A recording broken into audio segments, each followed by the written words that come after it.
ৰাজনীতি এৰি আজমলে এবাৰ নতুন ৰাজনীতি আৰম্ভ কৰিছে। তাৎক্ষণিকভাৱে অতি যেন খুৰধাৰ সমালোচনা কৰিবলৈ আৰম্ভ কৰিছে অখিল গগৈক। অখিল গগৈক কিয় টাৰ্গেট কৰিছে বা আজমলে কিয় নতুন ষ্ট্ৰেটেজি লৈছে ৰাজনীতিত, সেইটো এটা বৰ ডাঙৰ কথা। আৰু এলাপেচাকৈ নহয়, অশ্লীল শব্দ প্ৰয়োগ কৰিবলৈ আজমলৰ দৰে এজন নেতাই কুণ্ঠাবোধ কৰা নাই। আৰু এইবাৰ আজমলক উভতি ধৰিছে বা আজমলৰ প্ৰতিটো যি শব্দবানৰ উত্তৰ দিবৰ কাৰণে মোৰ লগত বৰ্তমান উপস্থিত আছে ৰাইজৰ দলৰ সম্পাদক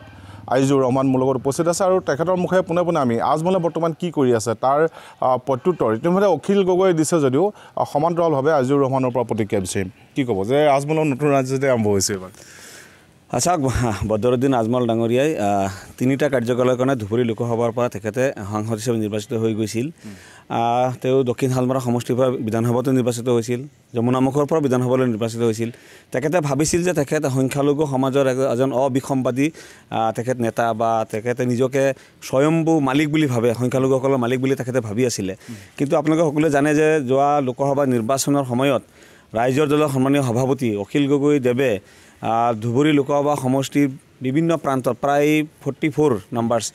সভা তেখেতে সম্বোধন কৰিছিলে। আৰু সেইখিনি সভাত অখিল গগৈদেৱে কৈছিলে যে বদৰুদ্দিন আজমল ডাঙৰীয়াই যে সংখ্যালঘুসকলক কেৱল টুপি পিন্ধাইয়ে আছে, তেখেতৰ কাৰ্যকালত যে কোনো ধৰণৰ জনহিতকৰ কোনো কাম কৰিব পৰা নাই। আপুনি ধুবুৰী লোকসভা সমষ্টি আটাইতকৈ ডাঙৰ সমস্যা হৈছে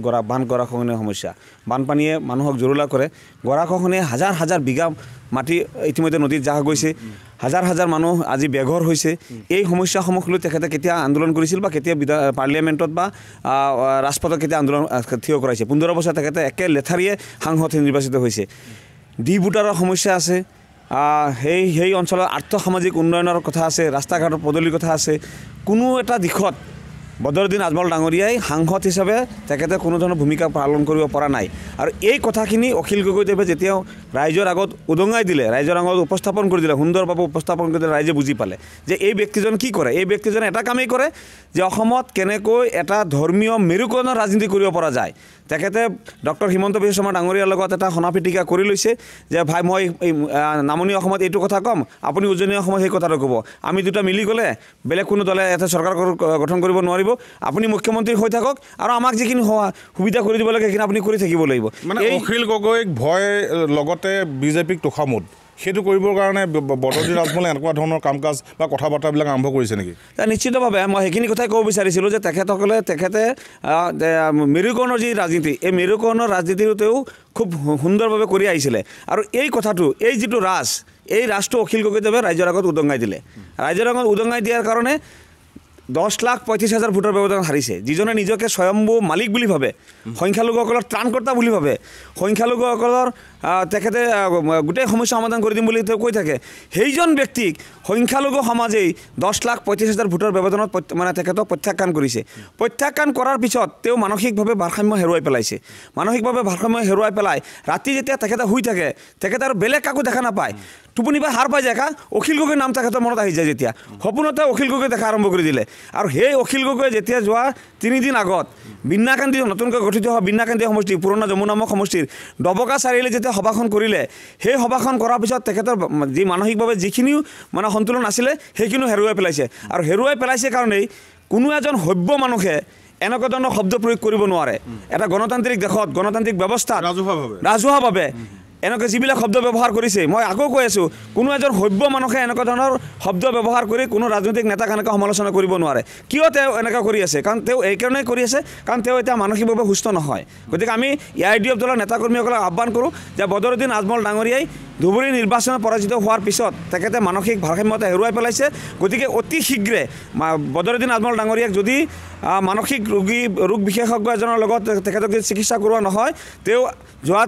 যোৱাকালি বা পৰহি অখিল গগৈদেৱৰ বিৰুদ্ধে যিবিলাক কথা কৈছে, ইয়াতকৈ আৰু বেছি বেয়াকৈ কথা বিভিন্নজনৰ বিৰুদ্ধে কোৱা আৰম্ভ কৰি দিব। আৰু অসমত এটা সাম্প্ৰদায়িক এটা মেৰু ব্যৱধান ইতিমধ্যে তেখেতে কৰিছে। সাম্প্ৰদায়িক সংঘৰ্ষ যে তেওঁ সৃষ্টি নকৰিব সেই কথাও কিন্তু আমি নুই কৰিব নোৱাৰি। গতিকে আমি AIDF দলৰ নেতাকৰ্মী কৰ্মীসকলক আহ্বান কৰোঁ অতি শীঘ্ৰে বদৰুদ্দিন আজমল ডাঙৰীয়াক মানসিক ৰোগ বিশেষজ্ঞ চিকিৎসকৰ ওচৰত নি চিকিৎসা কৰিব লাগে এই আহ্বান আমি তেখেতলৈ আগবঢ়াইছোঁ মই আকৌ আহিম আপোনাৰ ওচৰলৈ অতি তাৎপৰ্যপূৰ্ণ মন্তব্য আগবঢ়ালে আজিজুৰ ৰহমানে যে বদৰুদ্দিন আজমলে পৰাজয়ৰ পিছত মানসিক সন্তুলন হেৰুৱাই পেলাইছে আৰু এতিয়া বদৰুদ্দিন আজমলে ৰাতি সপোনত দেখে ভয়ানক ছবি হিচাপে অখিল গগৈ মুখখন দেখে গতিকে ৰাজহুৱা স্থানত গণতান্ত্ৰিক দেশ এখনত গণতান্ত্ৰিক মূল্যবোধ নৰখাকৈ এনেদৰে মন্তব্য দিবলৈ আৰম্ভ কৰিছে অতি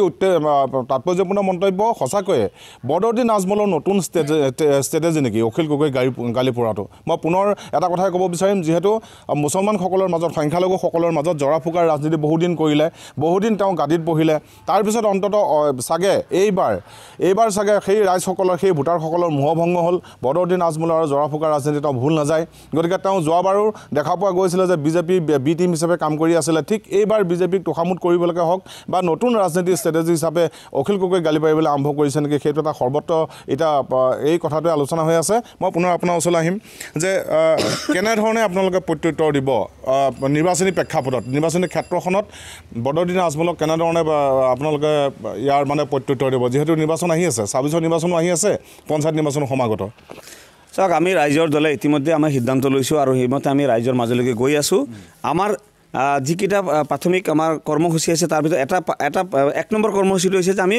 কোনো ধৰণৰ উগ্ৰ সাম্প্ৰদায়িকতাবাদক আমি প্ৰশ্ৰয় দিব নালাগে আমি উগ্ৰ সাম্প্ৰদায়িকতাবাদৰ তীব্ৰ বিৰোধী হিমন্ত বিশ্ব শৰ্মা ডাঙৰীয়া হৈছে উগ্ৰ হিন্দুত্ববাদৰ চৰ্দাৰ আৰু বদৰুদ্দিন আজমল ডাঙৰীয়া হৈছে মুছলমান উগ্ৰ সাম্প্ৰদায়িকতাবাদৰ তেখেত চৰ্দাৰ গতিকে আমি এই দুইজন চৰ্দাৰকেই আমি আমাৰ দলৰ সভাপতি অখিল গগৈদেৱে বিভিন্ন ৰাজহুৱা সভাত কৈ আছে যে এই দুইজনক আমি ব্ৰহ্মপুত্ৰত আমি উটুৱাই দিব লাগিব ২০২৬ নিৰ্বাচনত আৰু পঞ্চায়তৰ নিৰ্বাচনত আৰু এই কথাখিনি কোৱাৰ কাৰণেই বদৰুদ্দিন আজমল ডাঙৰীয়াৰ তেখেতৰ যে অহাবাৰলৈ ভাত নিসিজিব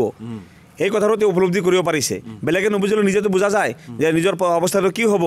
যে উগ্ৰ সাম্প্ৰদায়িক বদৰুদ্দিন আজমল ডাঙৰীয়া বা AIUDF দলৰ ৰাজনীতি এইবাৰ অসমৰ ধৰ্মীয় সংখ্যালঘু অধ্যুষিত অঞ্চলত নচলিব এই কথাটো ৰাইজে বুজি পাইছে আৰু বুজি পাইছে কাৰণে ১০,৩৫,০০০ ভোটত ভাৰতবৰ্ষৰ ভিতৰত ৰেকৰ্ড সংখ্যক ভোটত পৰাজিত কৰিছে বদৰুদ্দিন আজমল ডাঙৰীয়াক গতিকে আমি ৰাইজৰ দলে আমাৰ যিকেইটা কৰ্মসূচী আছে তাৰ ভিতৰত এটা প্ৰাথমিক কৰ্মসূচী হৈছে যে সাম্প্ৰদায়িকতাৰ বিৰুদ্ধে উগ্ৰ সাম্প্ৰদায়িকতাৰ বিৰুদ্ধে আমাৰ স্থিতি আৰু এই স্থিতি ৰাইজে আঁকোৱালি লৈ আছে ৰাইজে বিচাৰি আছে এটা সুস্থ সমাজ হওক মেৰুকৰণৰ ৰাজনীতি নিঃশেষ হৈ যাওক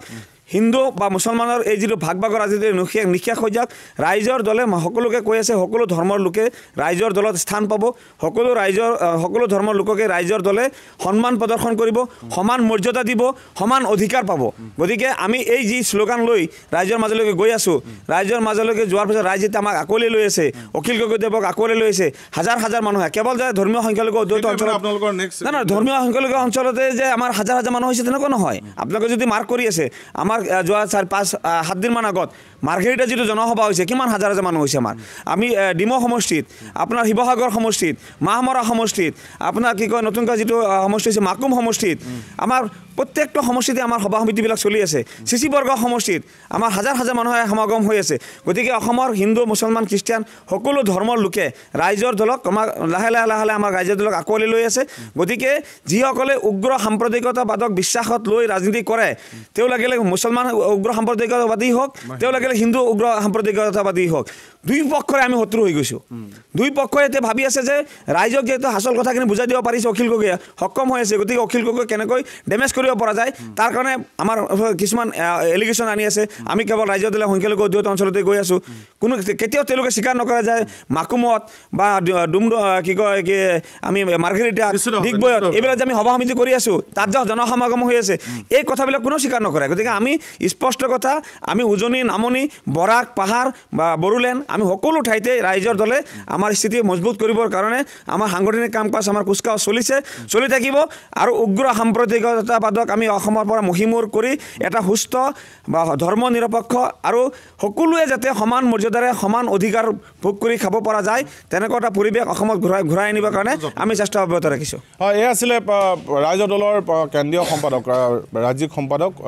আজিজুৰ ৰহমানৰ মন্তব্য দেখা পোৱা যাব যে সমাগত যি নিৰ্বাচন আহি আছে পঞ্চায়ত নিৰ্বাচনেই হওক বা বিধানসভা নিৰ্বাচনেই হওক